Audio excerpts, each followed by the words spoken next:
Agora vamos falar de um tema aqui que seria de uma responsabilidade imensa se a gente não tentasse se debruçar sobre ele e entender qual pode ser a raiz desse problema. Porque hoje o Brasil simplesmente acordou com um desastre ambiental sendo gestado, porque mais de 24 estados estão sendo afetados por queimadas. Rio de Janeiro acordou ali com o menor nível de umidade dos últimos tempos. Propriamente turistas sendo removidos às pressas ali em focos de queimadas ali no Tocantins, perto do Jalapão. Além disso, o ar contaminado em Belo Horizonte, enfim, pelo visto, a gente nem chegou na Black Friday e o Brasil já quer fazer a sua queima de estoque. Vamos entender o que pode estar em jogo aqui, meus amigos, com o nosso Bom Dia Pra Quem.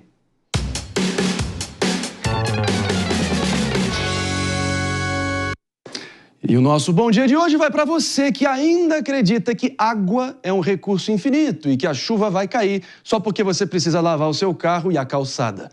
Porque olha só, para 12 milhões de brasileiros já são mais de 100 dias sem uma gota de chuva. 25 estados são castigados pelas queimadas, 60% do território nacional está praticamente esturricado, completamente queimado, uma área maior que a da Europa Ocidental inteira. Mas olha só, muita calma nessa hora, porque isso não é só sobre o impacto que pode ter na lavoura, no agro, não. É sobre você aí, do outro lado da tela e do outro lado do rádio.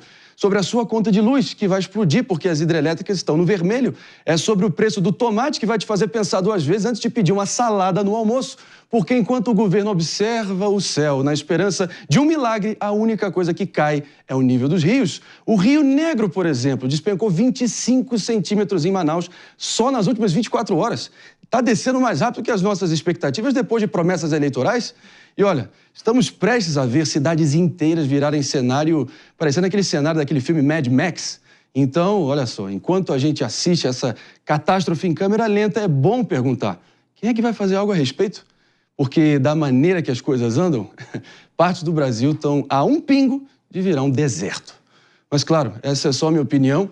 E a própria ministra do Meio Ambiente, Marina Silva, veio decretando ali, para alguns pode soar como alarmismo ou catastrofismo, né? Esse discurso que muitos tentam desdenhar como só algo, é maravilhosa essa expressão, ecopocalíptico, mas no fundo acho que tem alguma razão pelo seguinte: Mano Ferreira, me ajuda a tentar destrinchar isso. Ela disse que o Pantanal, se seguir do jeito que está, daqui a muito pouco, claro, dado o espaço de tempo que já existe, vai sumir por completo. É um risco. A gente tem um risco ambiental muito grave no Brasil. E um outro risco muito importante, que inclusive está naquele estudo Brasil 2040, que foi derrubado e ignorado pelo governo Dilma lá atrás, quando, basicamente, as projeções de mudanças ambientais que foram feitas por especialistas, por cientistas, pesquisadores sérios, mostrou que vários dos planos do governo Dilma lá atrás, por exemplo, de construção de hidrelétricas, de barragens, de hidrovias, não faziam sentido porque simplesmente o curso do rio, a vazão da água ia diminuir, então todo aquele investimento não teria retorno. Quando isso ficou evidente por aqueles estudos, lá atrás o governo Dilma rasgou os estudos, demitiu a equipe toda e fez de conta que nada estava acontecendo, ou seja, com um negacionismo. E a gente hoje está lidando com as consequências desse negacionismo lá de trás. O ponto é, precisamos parar com o negacionismo de hoje. E um outro risco muito grande é para várias cidades costeiras, inclusive a minha cidade natal, Recife, corre o risco de ficar embaixo d'água. Hoje, no Recife, já ocorre enchente sem chuva.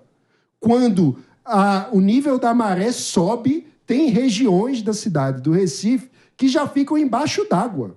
Isso é uma coisa absolutamente surreal. E a gente não pode ignorar que isso está acontecendo. Então, precisamos deixar o negacionismo de lado e tratar a discussão ambiental de uma forma séria, sem tratar também como se fosse uma questão de bem contra o mal. O debate é complexo e não tem uma resposta simples para lidar com essas mudanças. Agora, Mota, eu quero muito ouvir tua opinião aqui, porque normalmente qualquer um que associado ao campo da direita política, do conservadorismo ideológico, são taxados pela esquerda que normalmente monopoliza a pauta ambiental para si, como capitalistas malvadões que querem passar a boiada e queimar tudo que vê pela frente, Bolsonaro e por aí vai. Mas o fato é que a direita tem até uma visão muito associada ao conservacionismo e à preservação ambiental sem instrumentalização ideológica. Você compactua com essa linha? Como é que você vê, para além, claro, da visão ideológica, mas também na realidade, porque os fatos são coisas teimosas. Essas cenas aí são incontornáveis. O que você acha?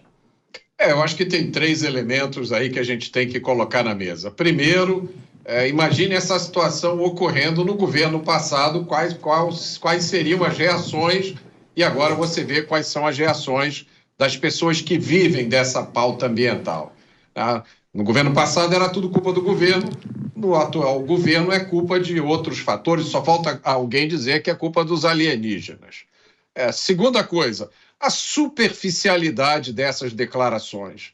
A grande maioria dessas declarações são dadas por pessoas sem qualquer formação na área, sem qualquer profundidade. Elas repetem slogans que são divulgados por institutos, por ONGs, e quando você vai tentar ler, entender o que está acontecendo, você vê, por exemplo, que 20 anos atrás, eu publiquei um artigo há pouco tempo que mostra isso, né? Um artigo de uma revista internacional de 20 anos atrás dizendo daqui a 20 anos as ilhas do Pacífico vão subir com a elevação do nível do mar. Olha, todo o nível do mar em todas essas ilhas desceu.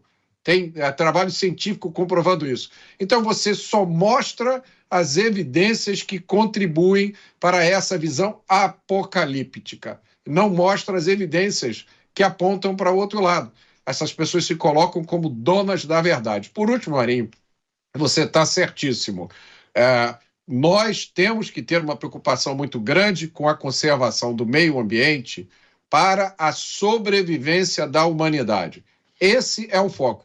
Agora você encontra ecologistas extremistas defendendo a posição de que a humanidade é uma ameaça para o meio ambiente, que a melhor coisa seria que a humanidade sumisse. Acreditem, tem gente séria nesse debate defendendo isso. Melhor para o planeta seria que a humanidade sumisse. Eu sou da opinião que a gente tem que cuidar do meio ambiente para trazer uma vida melhor para as pessoas. Não fazer o que estão fazendo lá no norte do Brasil, impedindo a exploração do petróleo na margem equatorial, que poderia representar uma enorme riqueza para aquela população. Não, vamos manter todo mundo na pobreza em nome dessa não poluição da margem equatorial, enquanto isso a Guiana, que está ali do nosso lado, está explorando tudo.